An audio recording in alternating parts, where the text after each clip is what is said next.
What's up, YouTube? A13 have here, and today is a special day. Let me tell you why. This is my first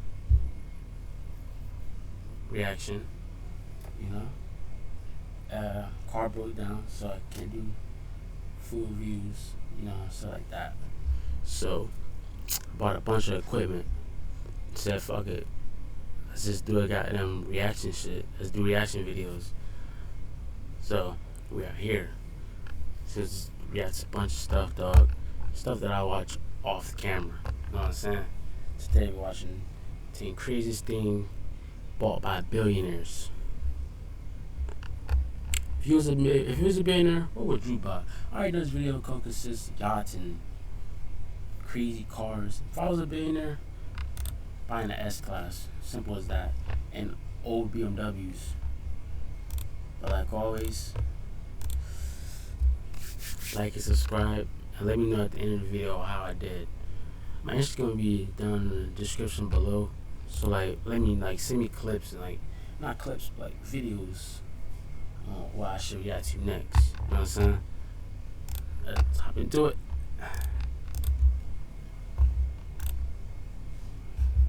Play, bro. People often like to imagine what life would be like if they became absurdly rich. Some people would give to charity, while others would invest their newfound capital wisely. But a third group of people spend their money on extravagant purchases that flaunt their wealth. From ancient texts to people spend their money on extravagant purchases. Like that.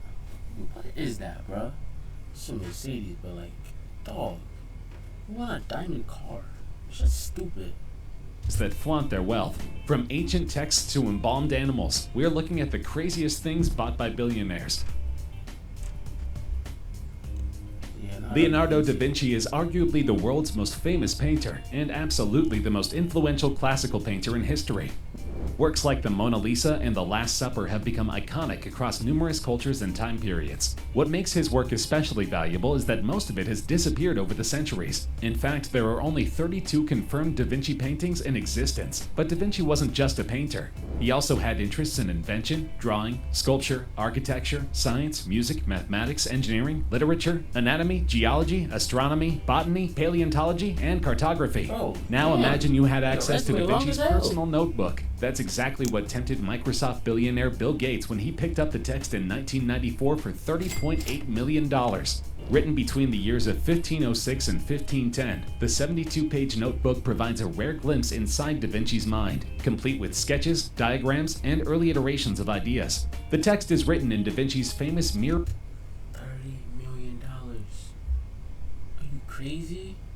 Image style, meaning that the words are supposed to be read from right to left. The words are written in an antiquated version of Italian, which requires extensive translation. Of course, Bill Gates doesn't speak this Proto-Italian language, thus he uses the book as a centerpiece of his massive library. After setting the world record for the world's most expensive book, Bill Gates has loaned the manuscript out to numerous museums in order to share it with the world. Our government is constantly looking for cybersecurity professionals. There's a lot of positions open. Damien Hirst is one of the most successful artists in recent generations. He is reportedly the United Kingdom's richest living artist, with his net worth valued at £215 million. Death is a central theme in Hirst's works. He became famous for a series of artworks in which dead animals, including a shark, a sheep, and a cow, are preserved in formaldehyde. The best known of these was The Physical Impossibility of Death in the Mind of Someone Living, a 14-foot tiger shark immersed in formaldehyde in a clear display case.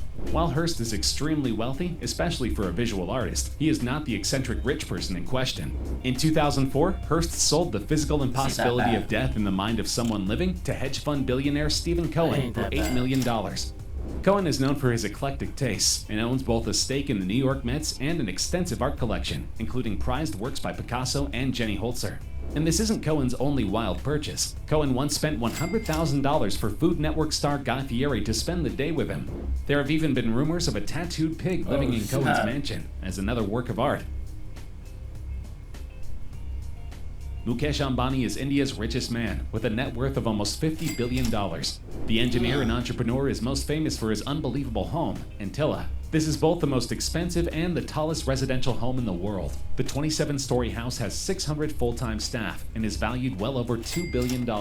Shockingly, the house is only intended for Indian billionaire Mukesh Ambani and his family of 5, with all the additional space meant to accommodate luxuries for their enjoyment. It is also placed in one of the poorest slums in Mumbai, stoking controversy over its cost and wastefulness, while Indian citizens starve. Bruh. Hell mans, yo. Look up a 15-story building right in the slums. Oh, why you falling?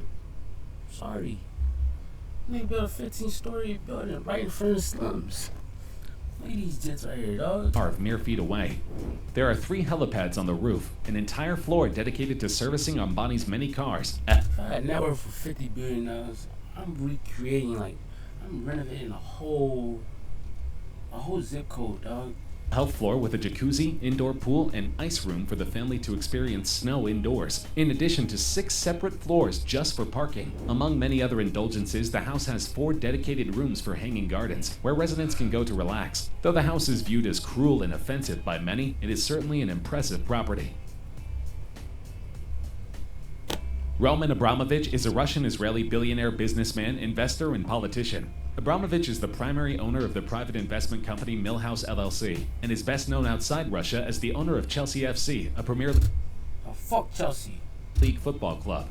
While Roman Abramovich might only be Russia's 12th richest man, with a net worth of $9.8 billion, he certainly has some of the nicest toys. For instance, Abramovich owns a veritable fleet of yachts. But the Eclipse is easily his most impressive super yacht, and the world's largest by length, at 163.5 meters. Known as the $1.5 billion super yacht, Eclipse's original cost price was realistically no more than $500 million.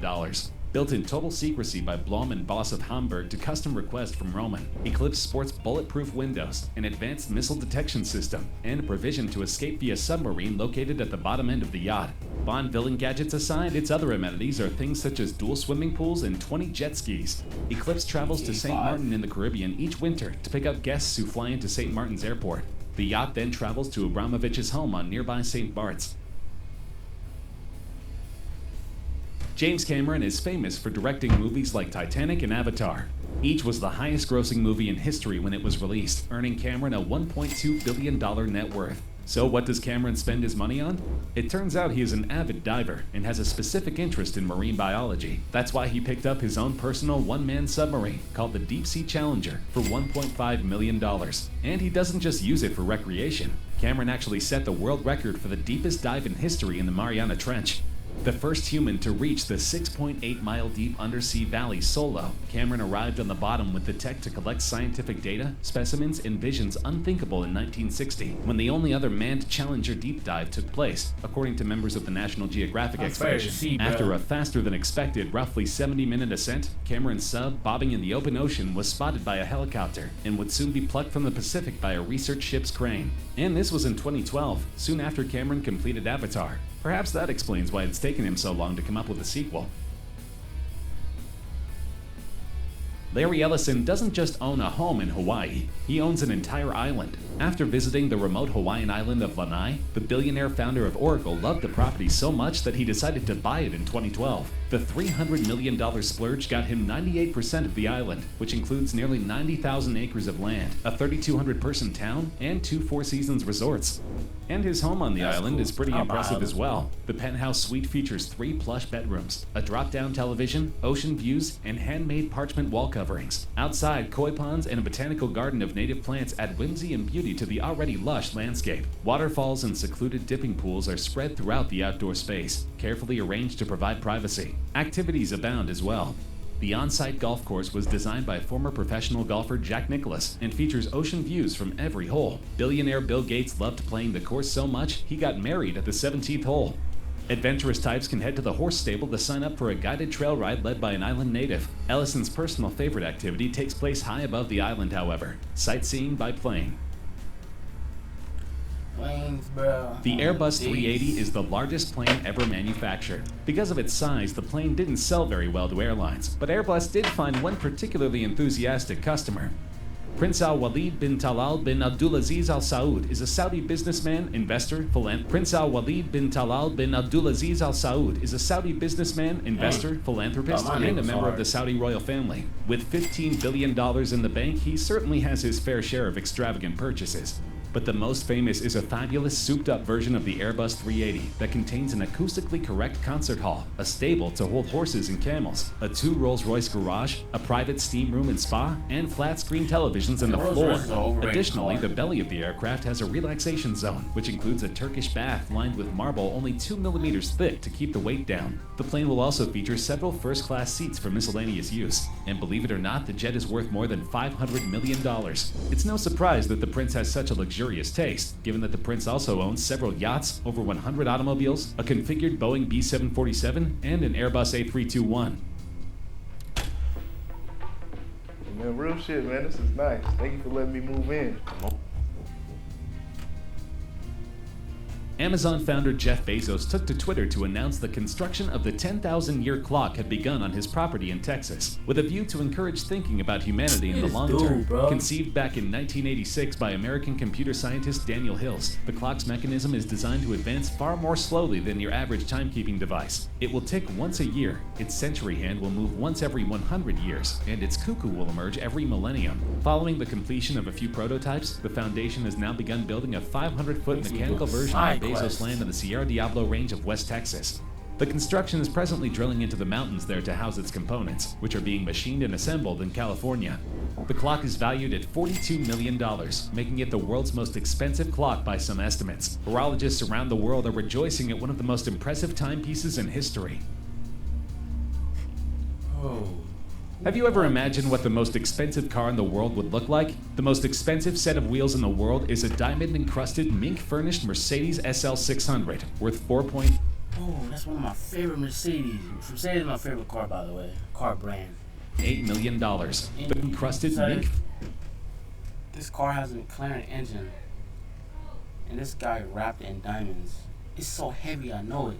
Furnished Mercedes SL 600, worth $4.8 million. The car was unveiled at a Dubai Auto Show to celebrate the 50th anniversary of the Mercedes-Benz SL 550 in 2007. The car belongs to Saudi Prince Al-Walid bin Talal bin Abdulaziz, one of the top 50 richest people in the world according to Forbes. Prince Walid has 50 cars in his collection, but this is by far the most incredible. To construct this sparkling exterior with 300,000 diamonds, 13 experts worked on the car over 2 weeks. Only 2 models were constructed, and the second was purchased by an anonymous buyer, leaving Abdulaziz to enjoy his dazzling new set of wheels. That is bad.